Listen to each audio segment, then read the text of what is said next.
Well, I'm not sure why there's a pumpkin in my chair, but there is. Hey everybody, David Burns, good to be with you today. Green Chair Answer Day on Friday. This is raw and unedited, me dropping in and to answer some questions for you on beekeeping, maybe a few other types of questions you might have too. Also, I wanted to let you know that I didn't have a live stream last night like I normally do because it was Halloween. So my team had a break. We thought a lot of you would be participating maybe in some Halloween things. So we took a break, you took a break, but we will be back next coming Thursday. What is that, November 7th, I think?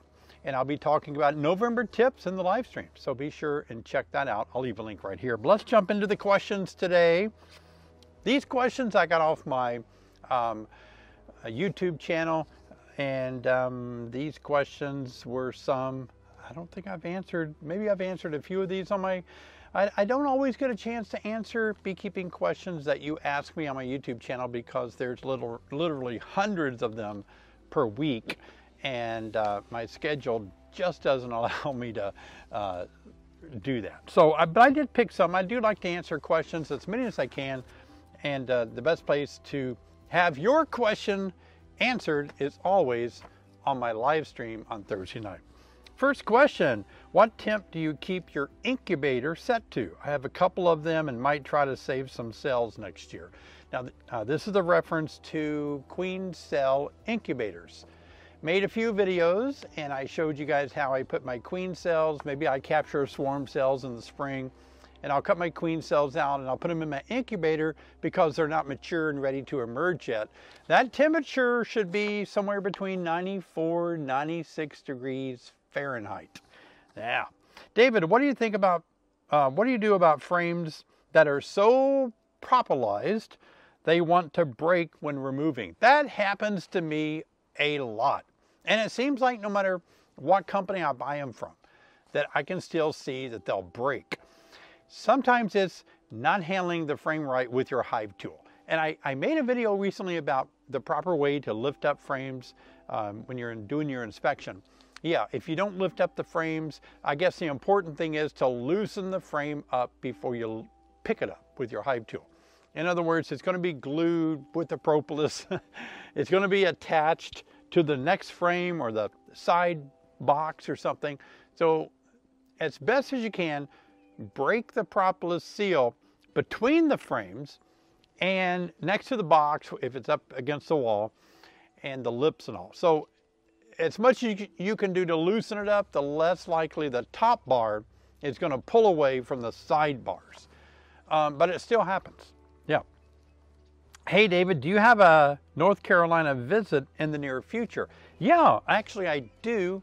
I'm going to be speaking in North Carolina in March, actually.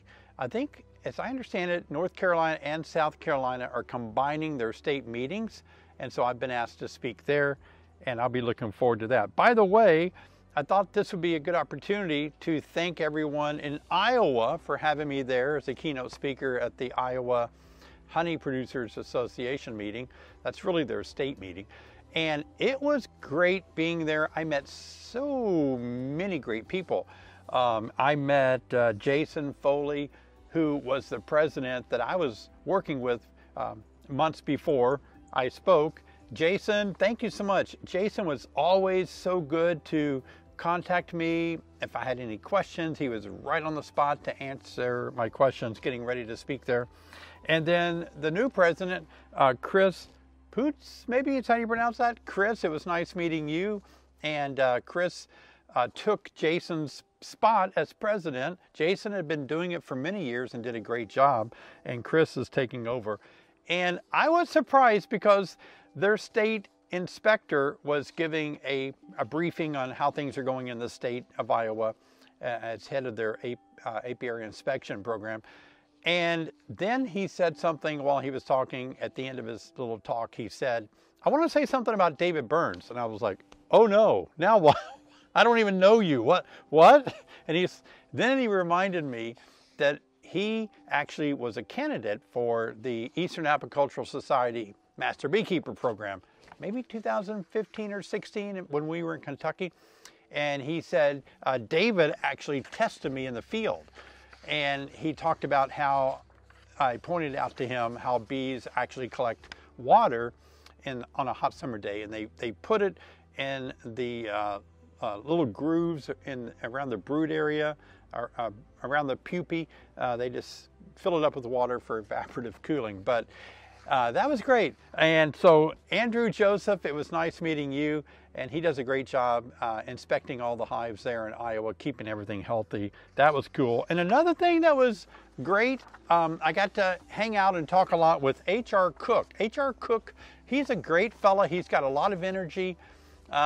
He was very supportive and encouraging to me the whole time I was there. So I appreciate your work there, H.R. And finally, I want to give a big shout out to their youth sponsorship program for young beekeepers. Oh my gosh, of all my travels, I have yet to find a youth scholarship program like this one in Iowa. Wow! Stephanie Myers, hats off to you for heading up and spearheading that youth scholarship program. They actually take young people, I think they had 8 or 9 young people, and they actually would appoint a mentor or two to each one of those young people, and they would actually work with them all year. They provided them, I believe they gave them equipment and bees, and if they complete the program, which might be a year long, maybe 2 years, but if they complete the program, then they would actually let them keep all the equipment and things. So, wow, I got to tell you, if you're in Iowa and you're not a part of this, you are missing out. Enough said there, but I had a great time speaking in Iowa. So yeah, I will be in North Carolina coming up in March. I just checked one of my hives and there are 0 eggs or larvae. I saw the queen, bought her this summer. What do you think is going on? I live in Ohio.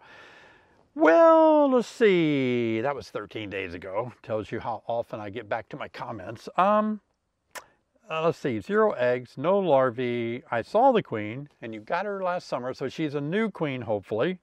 What do you think's going on? You bought her in the summer. She could be a poor layer, and she could be failing. That's one option. Let's see. What else could be going on? It could be that it could be your weather, maybe with fall coming in, there's not much nectar, and so some queens don't lay a lot. If there's not a lot of incoming nectar, we oftentimes think of carniolans that way. I don't know, there could be a lot of things going on there.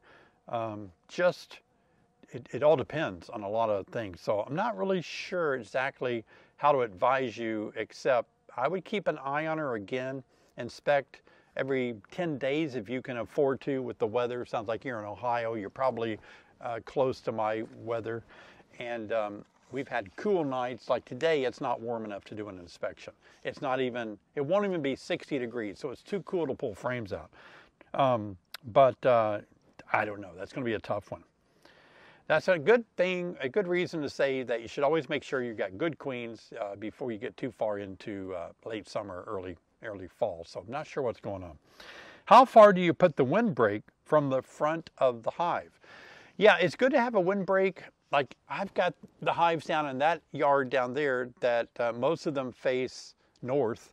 And boy, that's the predominant wind that we have in the wintertime, right out of the north. I don't have a lot of windbreak. I definitely need to put some windbreaks down there.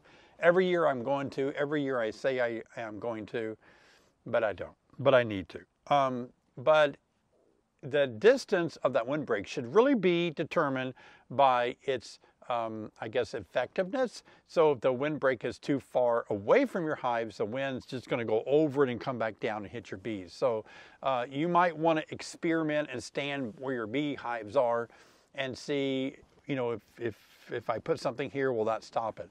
The closer the better. Really, it's going to help the wind not hit those hives so bad. All right, hey, this is a good time to remind you guys to please subscribe. We got some more questions coming up that'll be helpful. Remember, this is raw and unedited on Friday. It's a green chair answer day for you guys that have beekeeping questions. and I do like helping you guys out. So please subscribe.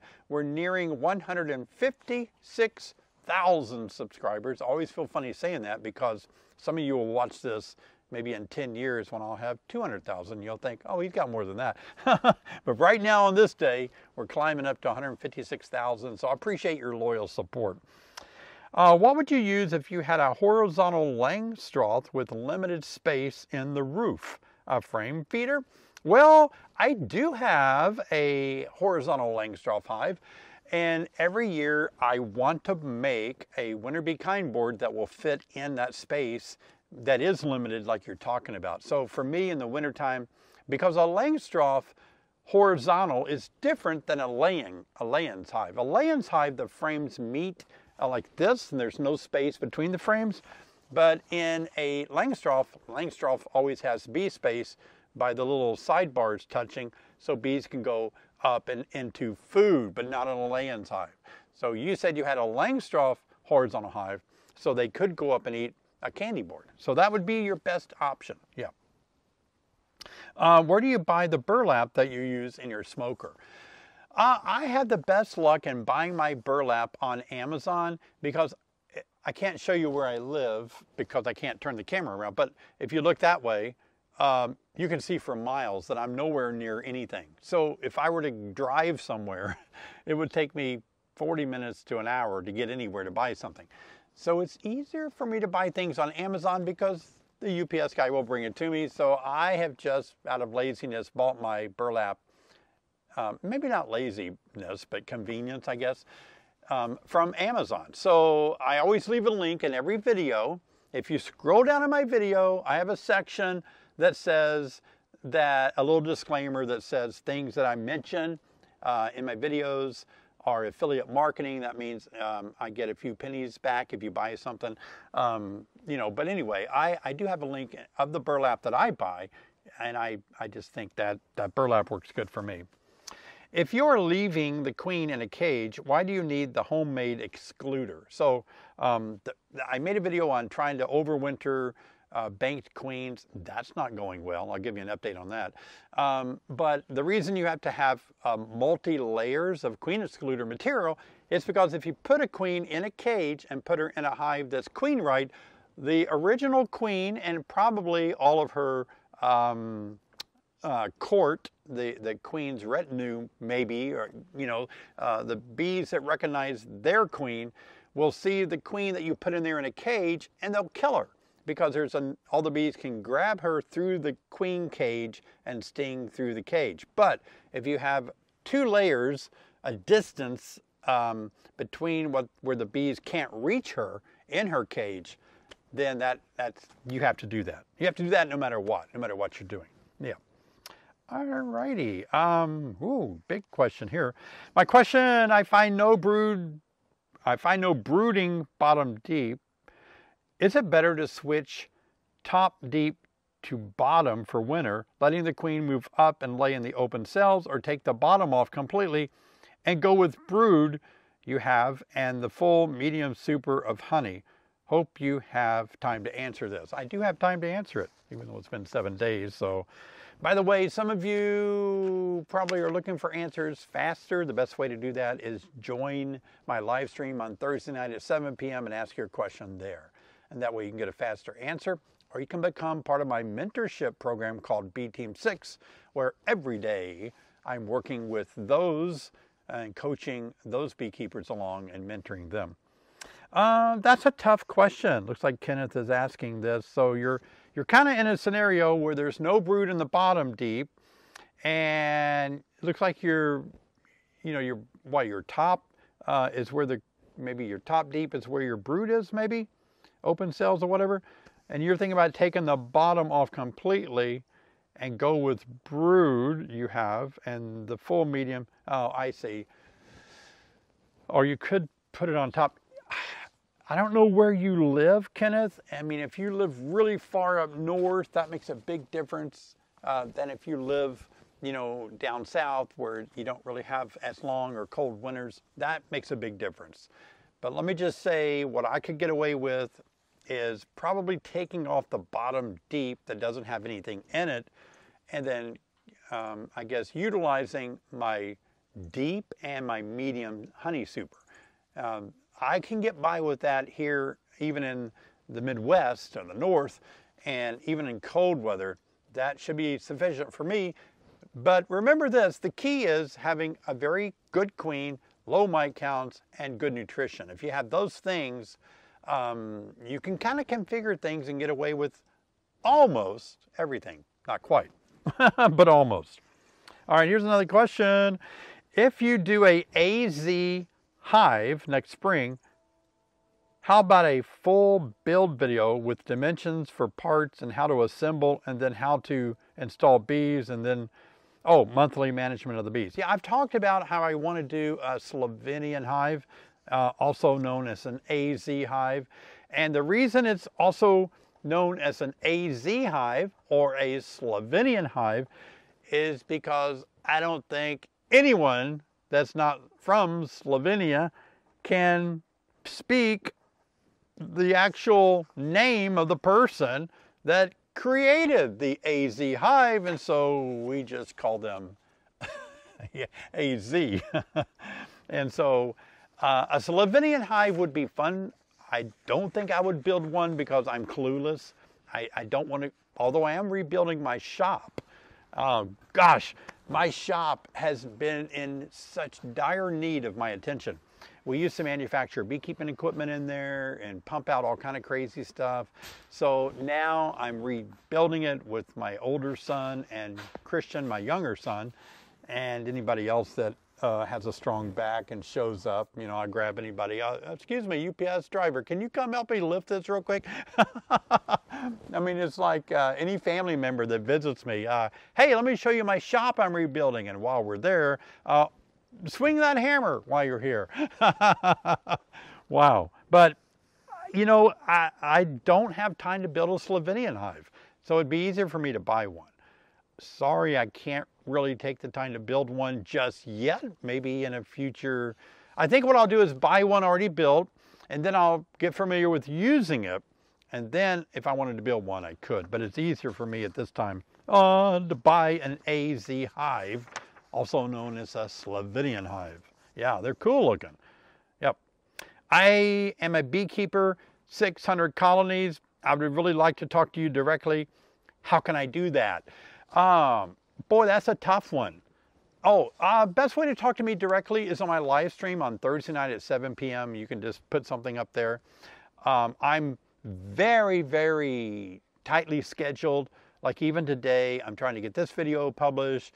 I'm still trying to work out in the shop. I've got to ride an hour on my bike, my cycling trip today. And so, contrary to what you might think, my schedule is very full.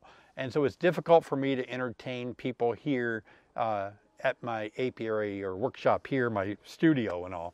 And so the best way is to, you can also email me, and you don't email me directly, but my emails are kind of sifted through. And the reason that I have to do that is because I probably get, I don't want to say how many, a lot of emails a day from companies wanting me to sponsor, they want to sponsor my video. And if you notice, I rarely do that. But a lot of companies are saying, hey, could we sponsor this video if we give you this, if we give you that? And I really don't get into that too much. I mean, I have one or two times maybe, and I've got one now that I'd like to do. So the emails have to be filtered. Oh, also, I get enough emails that are scary too. They're emails that are scams, and they come with attachments. And so if anyone clicks on that attachment, it opens up a virus, right? So I'm getting scammed and all, hundreds of emails a week. And so fortunately, I have the ability to have my emails read, and then my team knows, okay, David, you need to read this. You need to respond to this. This is interesting. I've told them, if somebody says this, I want to, send that email to me. I want to look at that. And so I'll leave that email right here, but it doesn't go directly to me per se. All right, let's see. David, what do you do with the uncapped and extracted frames? Do you scrape and harvest the wax or return them to the hive? No, I don't return the hive. I've not been impressed that bees ever do anything with wax that you give them back. I've heard people say they do, but I've never been impressed with that. I have been impressed with taking cappings off of the honey super comb that you cut the caps off. It's so white and new and beautiful. And I've made videos on what I do. Let me think if I can remember to put a link in the description below this video of how I process my wax cappings. Fair enough? Oh, I hope I remember that. But I've made videos on how I do it. And when I was in Iowa, I was talking to somebody there that really does a very nice job with their wax. So I asked, how do you filter your wax, right? What do you filter it through when you melt it down? I mean, after you take your cappings and you wash them with water to get the honey off, then you melt them down. You got to pour them through some type of strainer to get everything impure out of there. And they said the same thing that I use, old t-shirts. I loved it. That works so good for me. Once you use that t-shirt, they're ruined. But if you have an old t-shirt that you've worn out that doesn't have dye in it or anything, you can strain it that way. But I'll try to leave a link in the description below to that video. How does a hive get bigger and produce more honey if the colony dies out and is no longer using the brood to produce more bees for the next season? Do I buy bees with the queen every year? Wah, wah, wah. Unfortunately, that is what's happening. I mean, we all lose bees, right? Sometimes we lose bees and it's a surprise because they were a big healthy hive going into winter, but something happened and they died in winter. 50% of bees right now die in America, usually in the winter time, but sometimes in the summer or fall. So yeah, let's see, there's a nice spider, fell down out of a tree on me, and just don't crawl up my legs. I don't know what kind of spider you are. Okay, so yeah, you do have to replace, if your bees die, you do have to get a new colony with a queen. So and that could be either a nucleus or a package. You have to start over. Hopefully, fingers crossed, every year your bees will make it through winter. And then no, you don't have to replace them. Okay, yep. Let's see, got a few more questions. Hang in there with me. So this person watched one of my videos and said, so interesting. It's a video that my videographer, Pat Stevenson, he loves that video. He filmed it. And it's about from hive to bottle. It's got over 80,000 views. I made it a few months ago, so it's really doing good on YouTube. Thanks to you guys watching. So they say, so interesting, that video. So when is the best time to harvest honey? The best time to harvest honey is when the honey frames are capped over, because the bees cap the cells with wax, meaning they don't want any more moisture. So the moisture content in that honey is perfect, 16, 70%, and they cap it over so no more moisture can be absorbed in the honey, and it lasts longer, won't ferment that way. Honey lasts forever, but you don't want moisture in there. So harvest honey when it's capped over. Wait, there's a new type of mite in Europe. Yeah, Propolis is a new mite, a little bit, I think, let me see it. Yeah, it's smaller? Yeah, I can't remember, but it's a new mite that has been found, and it is in Eastern Europe. I read reports where it is in Ukraine, and that would be Eastern Europe, right? Yeah, and so you got to be really aware that it is moving. Right now, it seems to be moving westward, and will it come to the United States? No, it won't. That's what we said about the Varroa destructor. And so that's what we said about the small hive beetle. So that's what we said about Africanized bees. Of course it won't come here. No way. Most people say it's inevitable. You know, we live in a small world now, right? Through boats, ships coming across oceans very easily now. The world is a much smaller, easier access to different countries.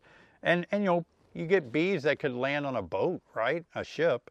And they could have Propolis on them like a swarm, and here they come. So, yikes, I'm dreading that day. So, but let's don't freak out just yet. Maybe we won't ever get it, who knows? But let's just deal with the Varroa destructor mite right now. But a lot of work's been being done to help in case it does come to America. We'll be ready for it. Okay.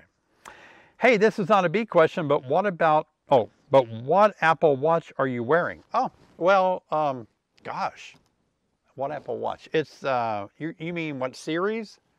Series 8. I don't know why that came to me, but I guess it's an older Apple Watch, maybe, probably a series, I don't know, 10 or 11, 12 or 13. You know how Apple does, there's always something new. I'm kind of a guy that doesn't really buy the newest things. Like my phone, I have an Apple 14 for my phone. And now I think we're up to 16. Yeah, I think so. But it's like, I don't know, I use my Apple phone, my iPhone to make videos, and it works great. I don't need to buy a new one yet. And I've dropped it, it's broken, whatever. I've got it on me. I've got a case, by the way, look at that. A Beak Squad case, isn't that cool? Beak Squad are the people that join me every Thursday for my live stream. And I think these cases are available in our merchandise section too, but I'm not positive. I don't know how I got that, but yeah, it's Beak Squad. So, the case covers up all the broken pieces on the backside. I think I sat on something once and cracked a bunch of my poor phone. I do like the Apple Watch. If I'm in a hive, for example, I don't have to take my phone out of my pocket. I can just turn over my wrist and say hello and talk to somebody, or I can look to see what time it is easily. And I also have walkie-talkie on here where I can say, hey, Sherry, can you bring me a drink of water? I'm dying out here, And I think for beekeepers, it's nice to have this kind of technology in case you develop anaphylactic shock or something. You could, call for 911 if you can't reach your phone or forgot to bring it. So there's advantages, but I'll confess, I'm a tech guy. I'm a tech junkie. Okay. Those are the list of questions that I have time to answer today, guys. Thanks so much for joining me. Sherry and I made a video just yesterday. Good to have Sherry with me anytime. She makes the scene much more beautiful than when it's just me. And because Sherry's younger than me, that makes it more beautiful because I married a younger woman. She's 2 years younger than me. But anyway, we made a video yesterday about different misunderstandings of words that people use. So don't be fooled by that. It's kind of confusing. So I'd like for you to look at that video that we made. I think it'd be enlightening for those of you that are new to beekeeping or just can't figure out all the terminology. Check it out right here. See you over there, my friends.